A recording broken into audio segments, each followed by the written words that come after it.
Oktoba. Ndugu zangu, naomba nianze kwa kuwakumbusha tukio la kihistoria la uwanja huu.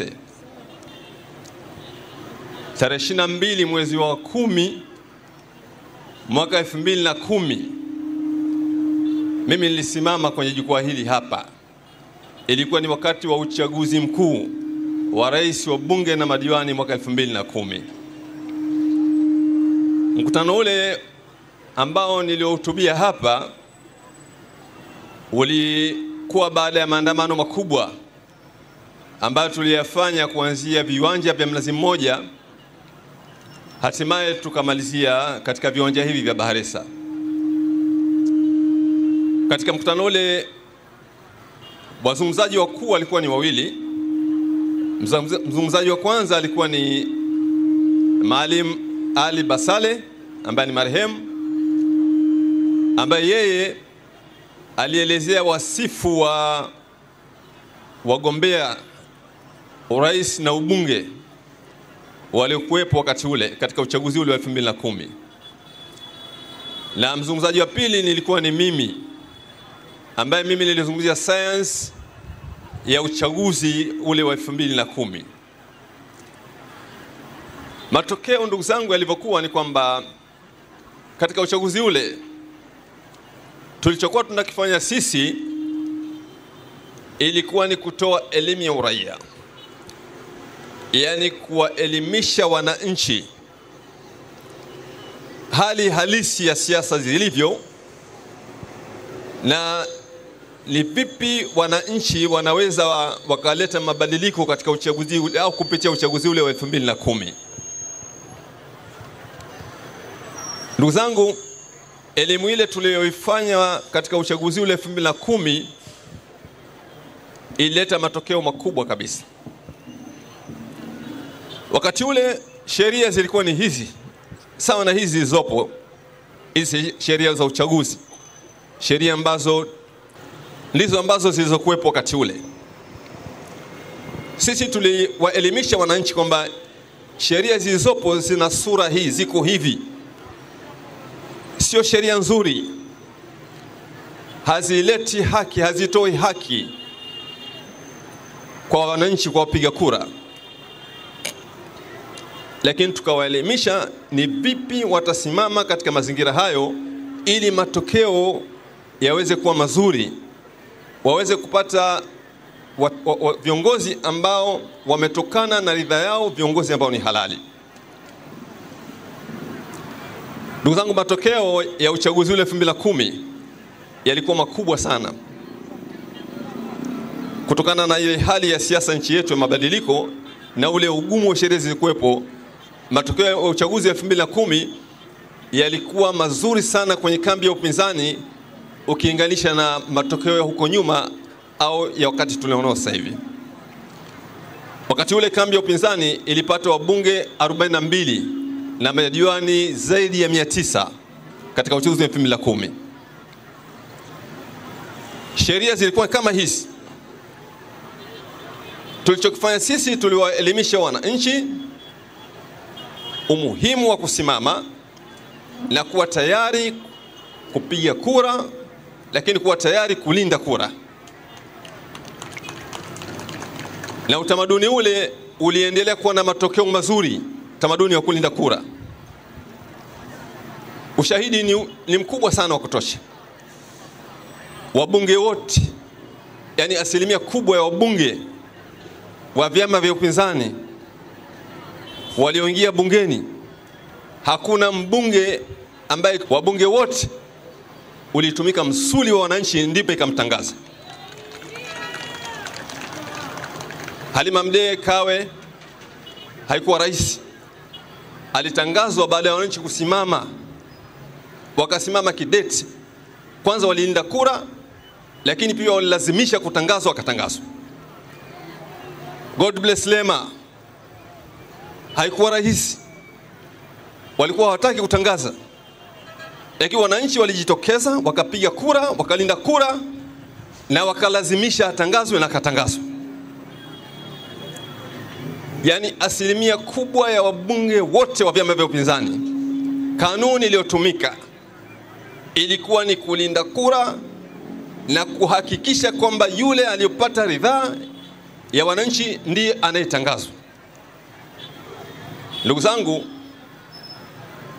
miongoni mwa sababu zilizonifanya ni shiriki moja kwa moja, na nikutangazieni tu, mimi nitashiriki moja kwa moja katika siasa hizi. Uchaguzi huu hatumtumi mtoto, tunakuja wenyewe.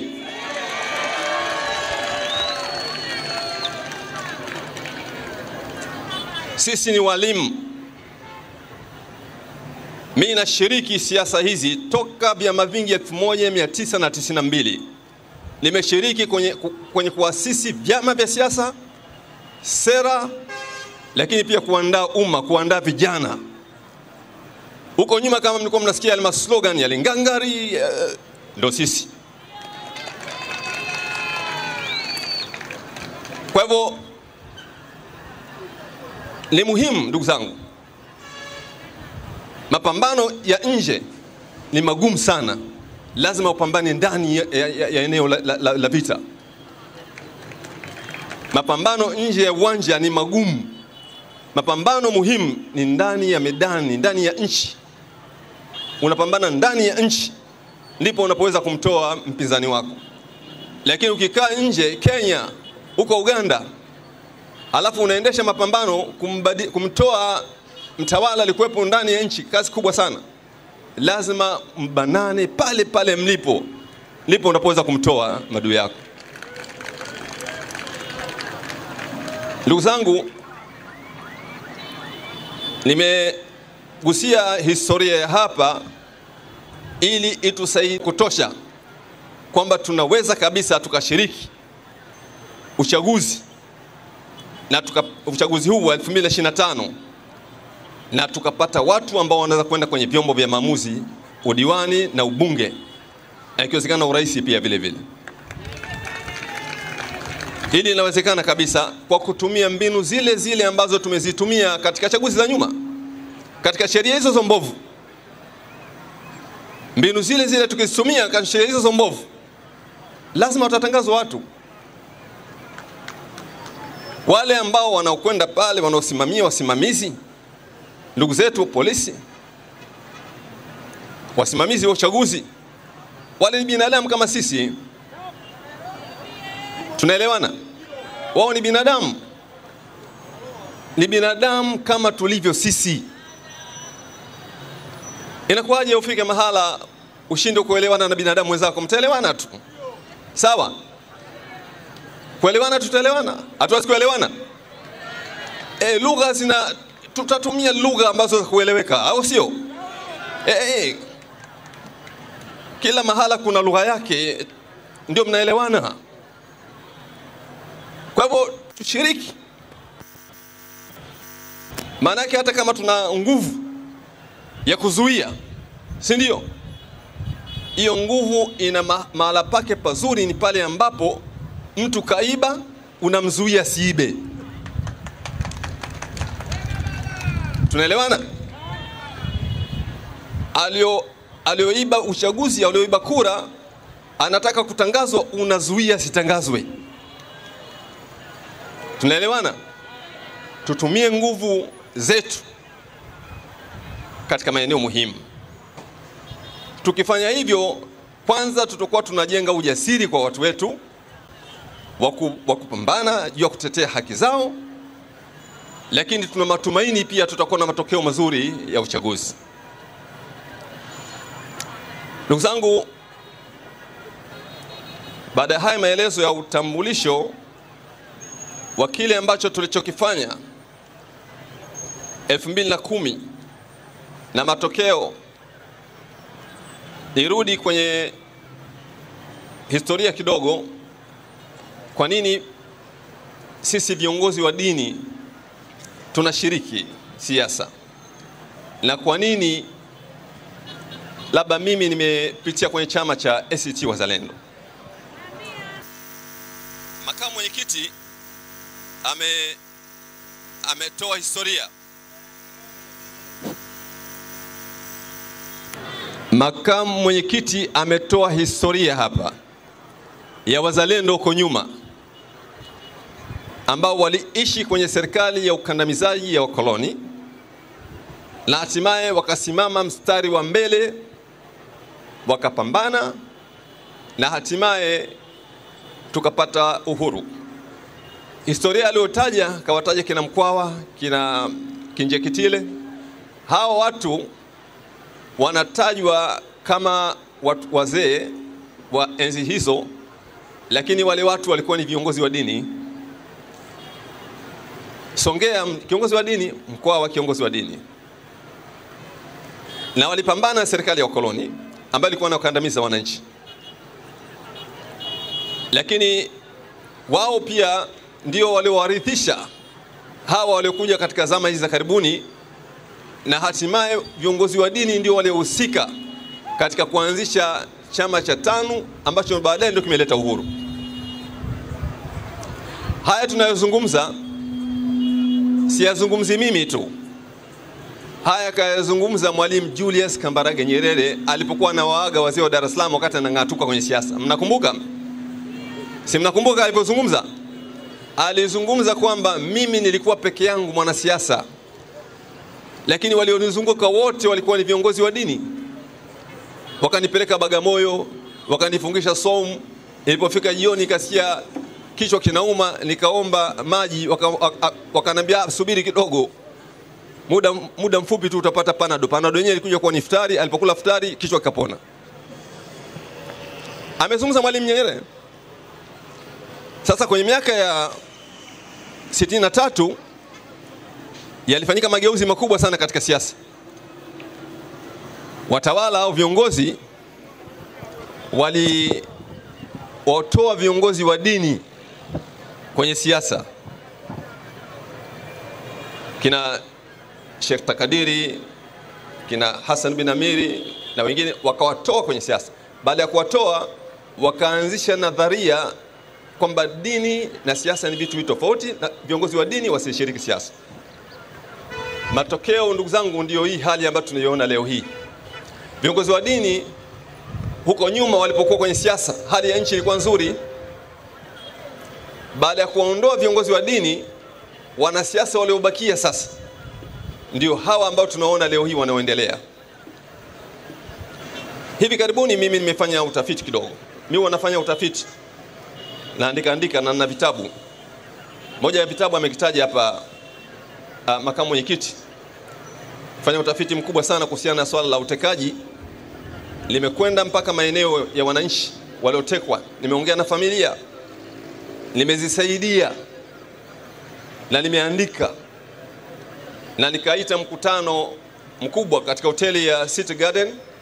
Nikaita idara ya usalama wa taifa, nikaita bunge, nikaita jeshi la polisi, nikaita taasisi zote za haki za binadamu, nikaita vyombo vya habari, wakaja pale, nikazindua ile report. Wanafanya utafiti katika majukumu yetu sisi ya kutetea haki za binadamu, ya kuhudumia jamii. Nafanya utafiti mara nyingi. Juzi nilikuwa nafanya utafiti kwenye swala la sekta ya afya.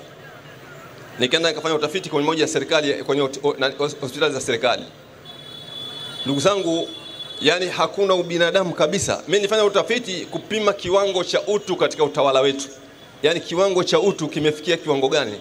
Eneo ndio ambao kufanya utafiti, eneo la afya. Nikaenda kwenye hospitali. Yani mtu figo zake zimefeli. Mtu figo zikifeli analazimika kusafishwa damu mara 3 ndo awe hai, vinginevyo anakufa. Sasa angalia fedha anayotozwa akienda hospitali, 180,000 kila akienda. Yani 400,000, 500,000 na 40,000 kwa wiki. Sasa huyu akienda pale hospitali, kama hana hiyo fedha, anaambiwa rudi nyumbani. Mgonjwa wa figo akirudi nyumbani bila kusafisha figo, baada ya siku 2-3 anakufa. Nani katika watu wa kawaida inawezekana akaishi kwa kutoa 500,000 na 40,000 kila wiki? Kuna mtu anamudu hiyo hali? Hiyo ni hospitali ya serikali. Hospitali ya serikali kumtoza mtu matibabu, hilo ni jambo la ajabu, kwa sababu hospitali ya serikali kila unachokiona pale ni kodi.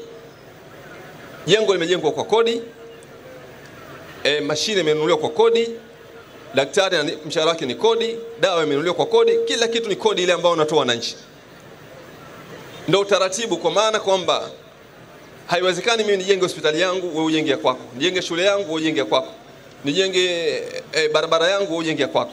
Utaratibu unakuwa ni kwamba tunakusanya fedha kwa pamoja. Hiyo fedha ndio inaitwa kodi. Serikali inapewa ile fedha kuratibu, ijenge hospitali, ijenge barabara, ijenge shule. Kwa hivyo mimi nikiumwa na kwenda hospitali, siende kutozwa fedha kwa sababu nishatoa fedha kwa ajili ya ujenzi wa hospitali. Tunaelewana?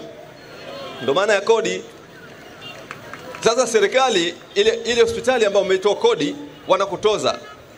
Mfano wake inakuwa kwa mfano labda pengine kuna shughuli ya harusi. Tumekubaliana, tumeitana kikao cha familia. Jamani, budget yetu ya harusi itakuwa labda 2 milioni, tuchangeni. Tumechanga kwa ajili ya ubwabwa na vinywaji. Sasa tumeipa kamati. Imeandaa siku ya harusi, tunakwenda pale. Msimamizi anatangaza, anasema jamani, hapa tumepika aina 2 za ubwabwa, kuna pilau na wali wa maji. Wali wa maji shilingi 5,000. Pilau shilingi 7,000. Yaani anatutangazia bei sisi tuliochanga pesa kwa ajili ya ile pilau.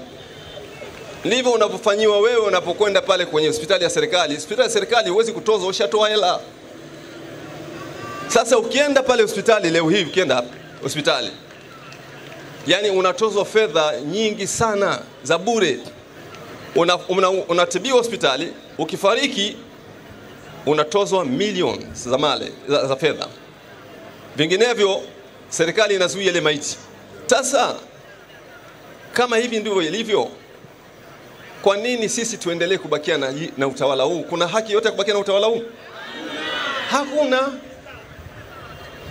Tubadilishe. Tunaelewana? Tubadilishe. Wao ni Watanzania na sisi ni Watanzania. Kila Mtanzania ana haki ya kuongoza, si ndio? Ndio tunataka tubadilishe. Hawa ndugu zetu, hawa tawala wetu, serikali yetu pofika, ndugu zangu, sisi tunao viongozi wetu tunaofuatilia mambo. Juzi hapa katekwa shekhe kule Zanzibar, Shekhe Haidar. Kafatwa nyumbani kwake. Watu wamemchukua magharibi jioni.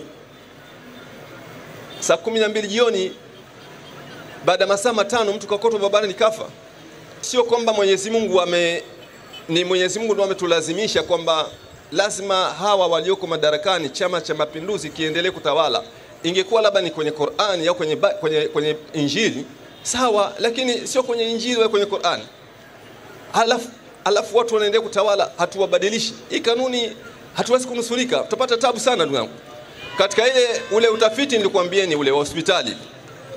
Katika utafiti ule nilikwambieni wa hospitali. Leo hii hospitali kuna wagonjwa ni mahabusu. Yaani kuna mgonjwa katibiwa, anadaiwa labda pengine shilingi milioni 20.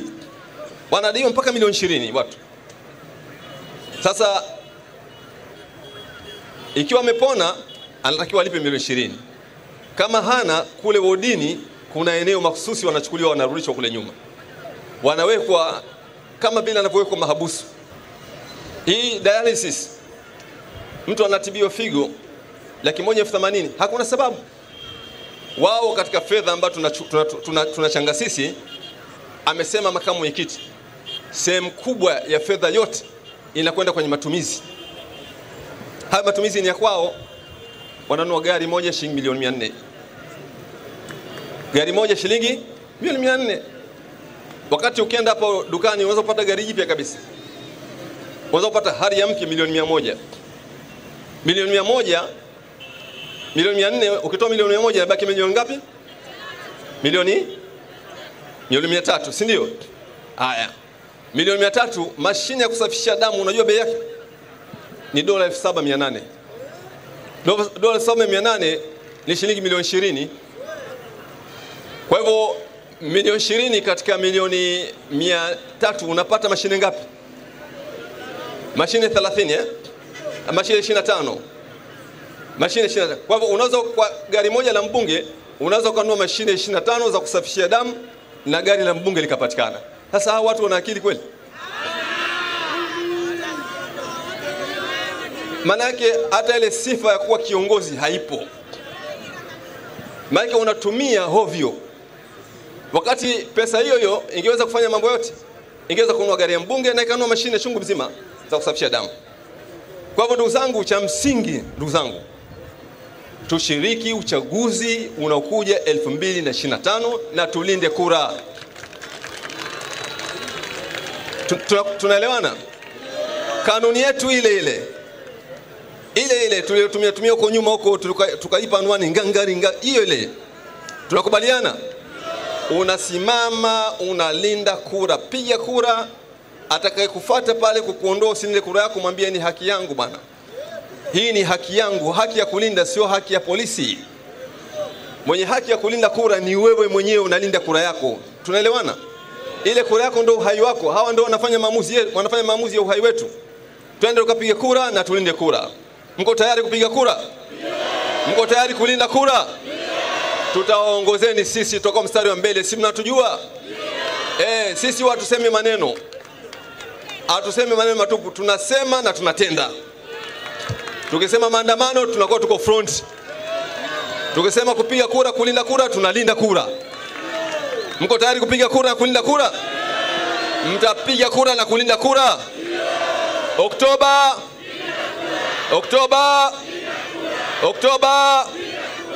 Asante.